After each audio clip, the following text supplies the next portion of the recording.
Fala pessoal, tudo bem com vocês? Estamos com mais um conteúdo, mais uma notícia para vocês. Já chega deixando o like e se inscrevendo no canal. Não se esqueçam de ativar o sininho de notificações para receber todos os nossos vídeos.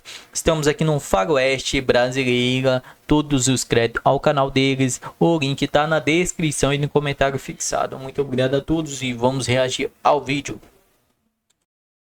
Transparência Internacional, uma organização sem fins lucrativos que atua no combate à corrupção, criticou ontem a decisão do ministro Alexandre de Moraes que levou o ex-presidente Jair Bolsonaro à prisão domiciliar. Está aí na tela. Em nota publicada em sua conta no X, ex-Twitter, Transparência Internacional considerou preocupante a detenção de Bolsonaro com base em fundamentos jurídicos frágeis por suposta violação de proibição genérica de comunicação. Segundo o órgão, a atuação do STF precisou se fortalecer para enfrentar ataques durante o governo Bolsonaro. No entanto, o grupo considera que essa postura é essencial em situações de emergência, não deve ser transformar em um padrão de extrapolação dos limites constitucionais. A instituição afirmou que o momento exige, abre aspas, autocontenção institucional e compromisso com a normalidade democrática, fecha aspas. E agrego, hoje na Comissão de Relações Internacionais teve a participação de um representante o ex-representante do governo Trump. E ele mencionou e mostrou que no governo Biden, o governo americano triplicou a ajuda econômica a ONGs aqui no Brasil para criticar ao governo Bolsonaro para alterar o resultado das eleições. E se isso se comprova, nós estamos perante um problema institucional muito sério. Não é pouco sério, é muito sério. Lucas Bove. É por isso que o presidente Trump está avançando nessa pauta da defesa das liberdades, da defesa de uma eleição livre no Brasil, com oposição, porque ele sabe como as coisas funcionam no mundo, ele sabe que o antecessor dele influenciou sim nas eleições aqui, ou pelo menos há fortes indícios disso, para não ser leviano, já que ainda não houve nenhum julgamento, nenhuma condenação, não podemos fazer que nem o outro lado. Agora, você citou uma coisa muito importante, a Transparência Internacional, ela emitiu um posicionamento. É um órgão, como o nome diz, internacional, é um órgão que, sem dúvida nenhuma, traz à luz temas muito estudados de maneira profunda lá dentro. Eles não soltam uma nota dessa sem saber o que estão falando. E aí eu pergunto, a gente está falando aqui da classe política, do falimento das instituições, a imprensa, que na sua maioria já faliu, por isso eles querem calar os poucos canais de comunicação como o Oeste. Porque em 5 minutos a gente falando aqui já tem seguidor do senador lá postando e cobrando, cara. Claro. Então eles querem calar a gente justamente por isso. Agora, eu sinto falta, falando em outras instituições, da OAB, do Grupo Prerrogativas e de toda a classe de advogados, toda a classe dos juristas, dos advogados, enfim. Por quê? Existem diferenças básicas entre a questão do Lula e o Bolsonaro no que se refere ao julgamento. O julgamento do Lula demorou 4 anos e ele só foi preso quando os últimos embargos, as últimas possibilidades de defesa foram cessadas, ou seja, garantiu-se o contraditório, o amplo direito de defesa. Ele foi condenado por um juiz de primeira instância, confirmada e majorada a sua pena no TRF4, no Tribunal Regional. Depois, no Supremo, a sua pena foi confirmada na última instância.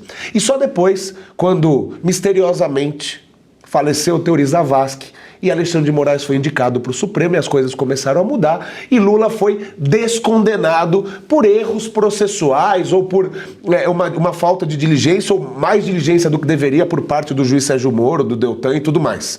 Não vou entrar no mérito. Agora, os advogados brasileiros entendem que o devido processo legal, uma frase tão utilizada, está sendo respeitado? Eles entendem que um julgamento ocorrido assim às pressas, enquanto o do Lula durou 4 anos e tinha provas robustas. Um julgamento que está ocorrendo às pressas, com uma delação que foi alterada 3, 4 vezes, com um ministro que é vítima, relator, promotor, juiz.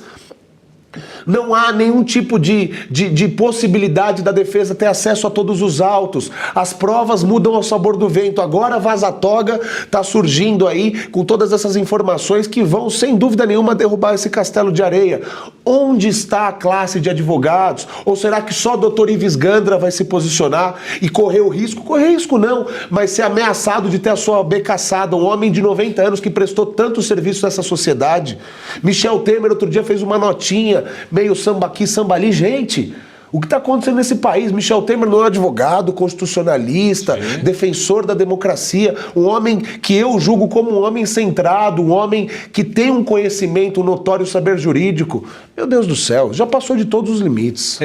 Um dado que você mencionava, Suano, de colocar fora do normal esse bloqueio na mesa diretora.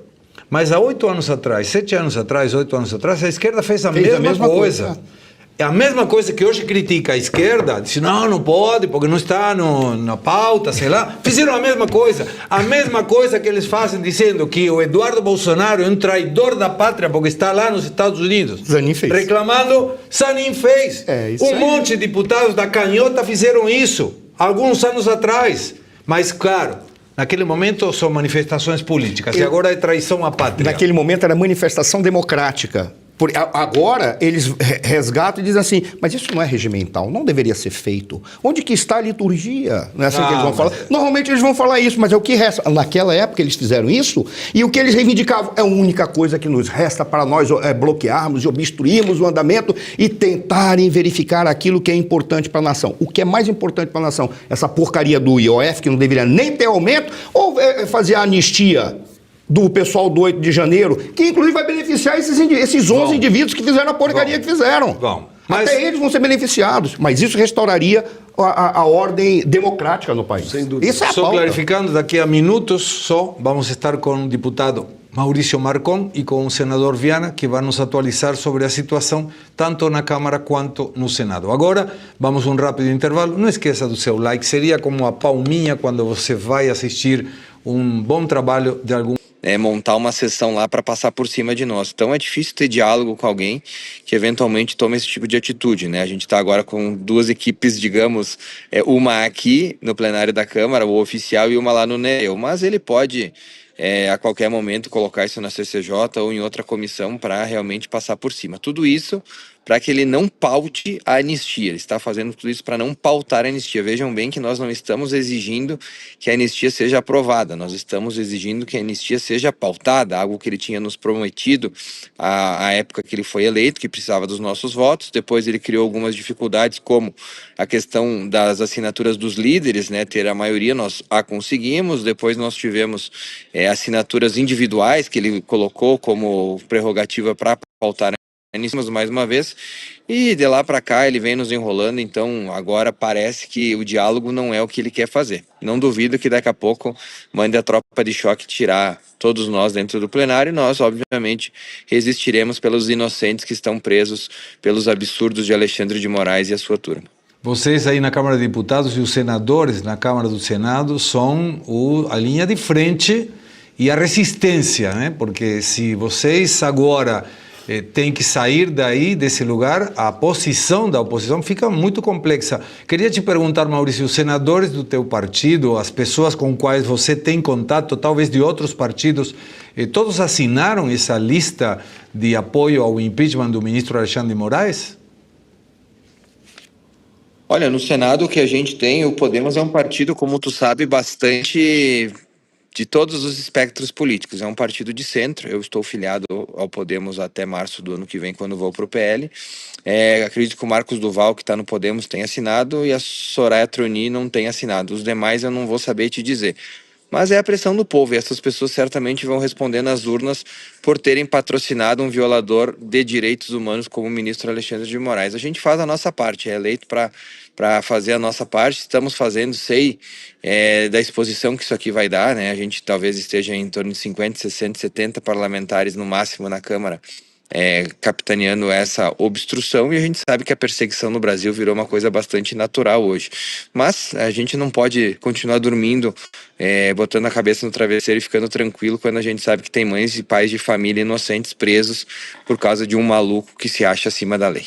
Eu vou te fazer a última pergunta e abro perguntas para a mesa. Quando foi a votação para Hugo Motta ser o presidente da Câmara dos Deputados, o apoio da direita era no compromisso de pautar a lei de anistia. Alguma coisa mudou aí no meio e essa pauta não foi levada à consideração. Qual você acha que foi o motivo? Olha, eu nem acho, eu tenho certeza absoluta, meu amigo. Quando, logo depois da eleição do Hugo Motta, que ele tinha nos prometido pautar a anistia, nós tivemos uma reunião da oposição com ele, onde uma mãe de 6 filhos, inclusive um estava mamando no peito de sua mãe, em frente ao Hugo Motta, ela chorava sobre a prisão do marido, onde o Hugo Motta nos falou, olha, eu vou tratar com o Alcolumbre e vamos seguir em frente com essa pauta. Acho que 2 dias depois teve aquela fatídica janta na casa do Alecrim Dourado do Supremo Tribunal Federal, onde houve uma mudança de posição radical do Hugo Motta. Logo em seguida a gente teve aquela operação na cidade de Patos, na Paraíba, onde o pai do deputado é prefeito, ou era prefeito, não me recordo agora, sobre desvios de emendas, e depois a gente teve uma ação, mais um recado muito claro para o deputado, quando há 2 semanas atrás, mais ou menos, um pouco mais, teve aquela reunião de conciliação do IOF, onde o Hugo Motta não foi e nem o Davi Alcolumbre. E aí vocês lembram o que aconteceu, né? Apareceu uma funcionária fantasma do gabinete do Hugo Motta, que ele teve que demitir, e também do Alcolumbre, o suplente dele sofreu uma investigação da PF também sobre desvios de emendas. Obviamente são claros alertas feitos pelo Supremo Tribunal Federal que não querem que paute anistia sob pena desses presidentes das casas sofrerem alguma retaliação. Mas como oposição, eu posso dizer que nós estamos um pouco se lixando. Se eles fizeram alguma coisa errada, que eles paguem. A gente tem que colocar em primeiro lugar o povo brasileiro, que está sendo nossa imagem como país vergonhosa pelo mundo, né, com um ministro violador dos direitos humanos, e mais propriamente esses inocentes que estão presos por este violador dos direitos humanos. E aí, se o Hugo Motta ou propriamente o Alcolumbre tem alguma coisa que devem à justiça, que paguem. A gente não tem nada a ver com isso. Abro a pergunta. Deputado Lucas Bove. Maurício, boa tarde, prazer em falar contigo. Parabéns pelo trabalho, parabéns pela luta. Tenho certeza que o povo vai reconhecer esse esforço de vocês no ano que vem e vai também se lembrar daqueles que não estiveram com vocês aí na luta por liberdade. Seja muito bem-vindo ao PL a partir do ano que vem. Tenho certeza que você vai ter uma votação ainda mais expressiva.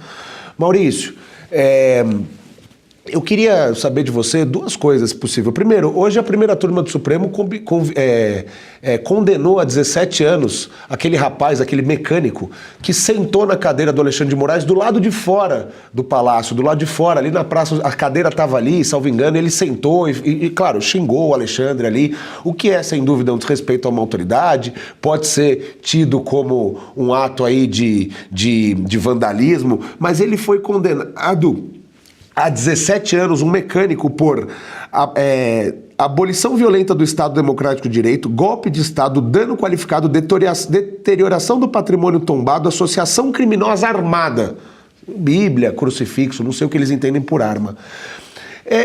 Você deixou bem claro o que aconteceu em relação ao presidente da Câmara. Agora, no colégio de líderes, nas reuniões que são feitas aí, Hugo Motta chega a dar alguma justificativa oficial, porque você bem disse sobre a sensibilização dele em relação ao tema, e nós não estamos aqui, como a gente diz, tratando apenas de Jair Bolsonaro. Um mecânico com 17 anos de condenação por conta de sentar numa cadeira é um absurdo. Então eu queria saber se o Hugo Motta oficialmente dá alguma justificativa para vocês, porque como você bem disse, já tem as assinaturas dos líderes, já tem a assinatura da maioria para que seja pautado, e a solicitação é só para que seja pautada. E se você me permitir uma segunda, o impeachment no Senado, mas além da PEC 33, do projeto de anistia, o que a oposição, o que vocês estão conversando e preparando se o Congresso voltar a trabalhar na pauta? Vai barrar também os projetos do governo Lula? Qual que é a expectativa aí? É obstruir totalmente, voltando, sendo pautado o PL da anistia ou não sendo? O que vocês estão imaginando? Quais são os próximos passos na Câmara dos Deputados? Muito obrigado, meu amigo, e parabéns novamente.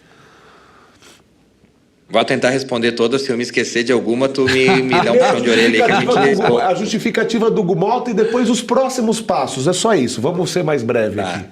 Não, vamos lá. Aqui eu quero falar de algumas coisas. Primeiro, a questão da anistia, quando tu trouxe essa condenação absurda, a gente tem que lembrar que esse cidadão não poderia estar sendo julgado pelo STF, ele não tem foro privilegiado. Aí alguns argumentam que, pelo Ramagem estar nesse processo, né, deveria ser julgado no STF todo mundo. Mas eu quero lembrar a todos que o Ramagem, esse processo teve voto suficiente aqui na Casa do Povo, onde esse processo deveria ser parado. Vocês lembram que nós votamos, né, a paralisação desse processo do golpe, né, como diz alguns senadores de esquerda aí do PT, e o Supremo Tribunal Federal simplesmente deu de ombros para essa votação que a gente fez. Olha, sobre o Hugo Mota, a sinalização nunca tenha chegado até mim, tá? Ele, como eu falei, quando nós conversávamos com ele, o próprio Rogério Marinho falou que não conversa com ele há 15 dias, que ele não...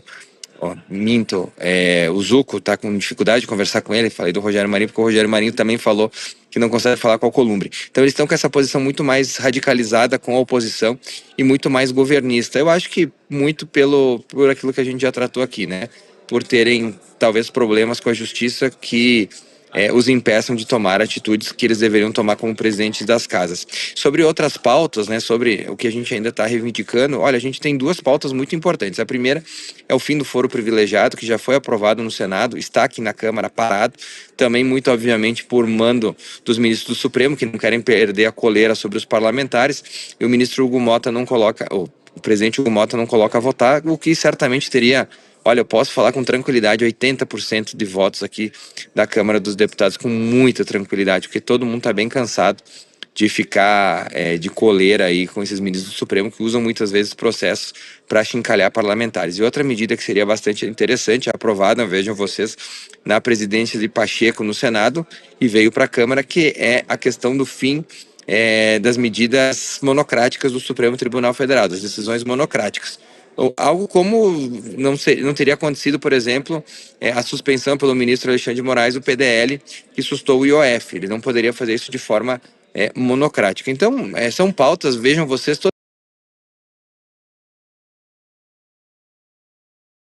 Perdimos o sinal com o Maurício. Vê se voltou. Voltou. Estamos aí, te escutamos, Maurício. Estamos aqui na... Fala pessoal, vou estar lendo para vocês uma notícia aqui no Conexão Política. Bastidores em Brasília. Paulo Manso diz que impeachment de Moraes já conta com mais de 50 assinaturas no Senado. A abertura do processo contra o ministro do STF exige apoio mínimo de 54 senadores, o equivalente a 2/3 dos 81 membros da casa.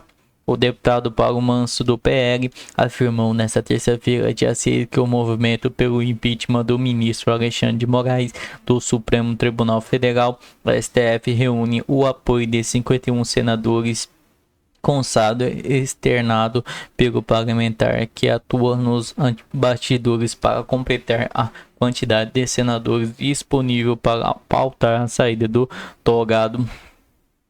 Restariam apenas 3 votos do mínimo necessário para que a medida seja pautada pela presidência do Senado. Faltam apenas 3, disse Manso ao comentar ao cálculo da articulação. Temos 51 senadores já posicionados. A meta é atingir os 54 até a sexta-feira, relatou o deputado estadual do Conexão Política. Para que o pedido do impeachment de ministro do STF avance, não exigidos pelo menos 54 votos favoráveis pelo parlamentar na casa, equivalente a 2/3 do total de 81 senadores. A ofensiva contra Moraes virou o ponto de urgência após a oposição de medidas cautelares contra o ex-presidente Jair Bolsonaro do PL, mas sobretudo diante da repercussão internacional da inclusão do nome Magnitsky na lista de sanções dos Estados Unidos com base na lei global Magnitsky. O presidente do Senado, Davi Alcolumbre, União, até o momento não se manifestou publicamente sobre o avanço das assinaturas. Nos bastidores, os senadores afirmam que o clima na casa tem mudado nas últimas semanas diante do encerramento das crises entre os poderes. O pau tá pegando pro lado de Moraes. A casa de Moraes caiu, pessoal. A casa de Moraes caiu. Moraes tá fora. Não tem mais pra onde ele correr. Infelizmente, notícia boa é que Moraes vai cair aos poucos, pessoal. Ele não tem como cair de uma vez. Não tem como derrubar ele de uma vez. Porque ele tá enrolado com o resto do pessoal, né, pessoal? Mas todo mundo tá, empurrando ele aos poucos para não cair junto, né? Mas a casa dele já caiu e tá sendo isolado. Ninguém vai ficar botando a cara agora com essa lei magnífica. Todo mundo tá com medo. Até a Globo tá com medo de tomar a lei magnífica aí. Mandou já 4 funcionários embora com medo da lei magnífica aí. Os 4 que eram 100% Moraes e Lula aí, que sempre debatia na TV aí. Mas é isso, pessoal. Não se esqueçam de deixar o like, compartilhar esse vídeo para chegar para mais pessoas. E até a próxima.